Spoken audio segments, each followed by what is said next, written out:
Hi, this is James Shrug with Westpac London's end of day report for Wednesday, October the 26th.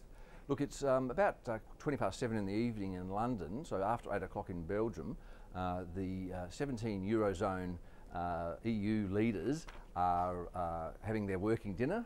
We're expecting a press conference at some point later this evening where we're going to see or have released details of the three-point plan to one, sort out the Greek bailout and the necessary haircut that banks are going to have to take related to that.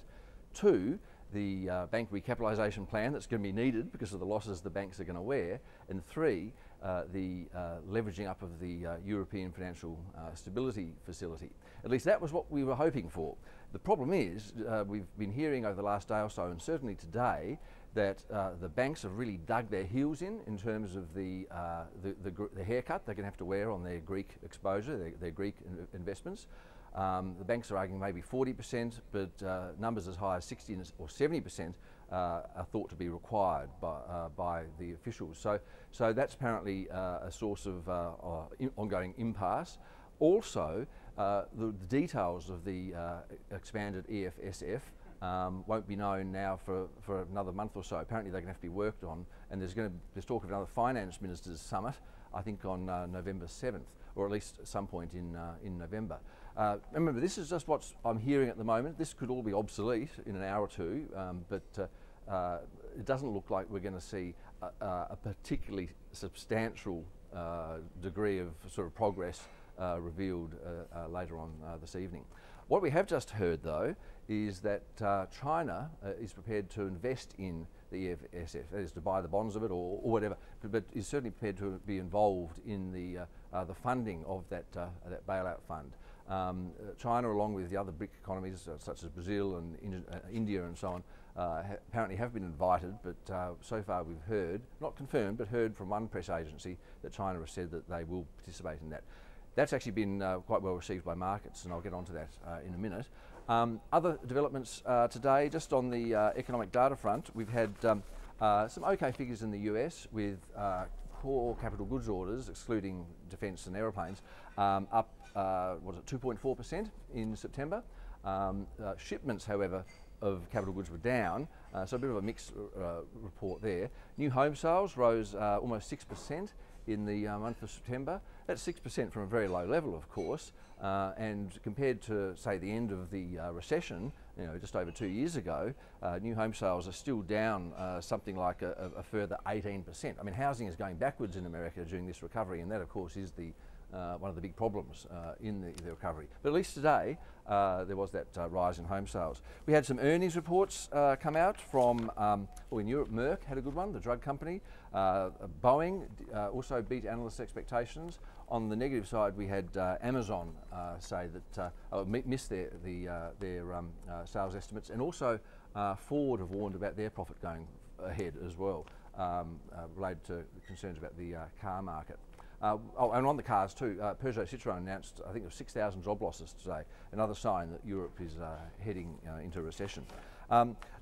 We had, excuse me, pardon me, we had some very refreshing commentary from the Bank of Canada, who published their monetary policy report today. They included forecasts for individual countries and indeed the global economy, and they're pretty close to our own at Westpac. I mean, their forecast for the world economy is 3.1%, cut from a previous forecast they had of 4%. Westpac's on 3.2, so pretty close to Canada on 3.1. Bank of Canada explicitly expects Europe to slip into recession, although not quite as deep as the one that we're talking about. And their forecast for China, 8.2% in 2012, that's bang in line with our own as well. So worthwhile having a look at that Bank of Canada report if you get a chance. We had an early read on German inflation.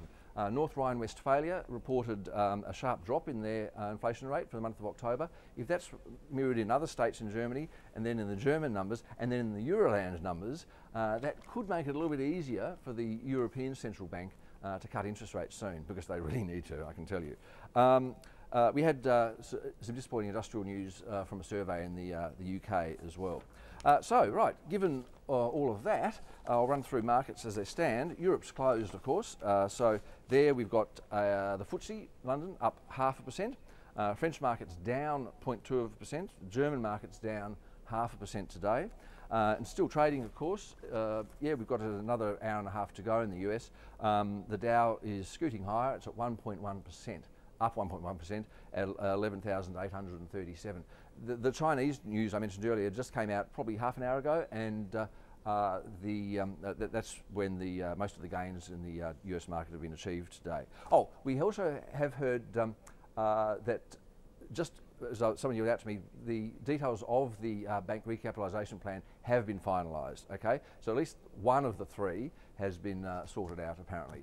And in terms of the EFSF, they have said that it will be leveraged up several fold.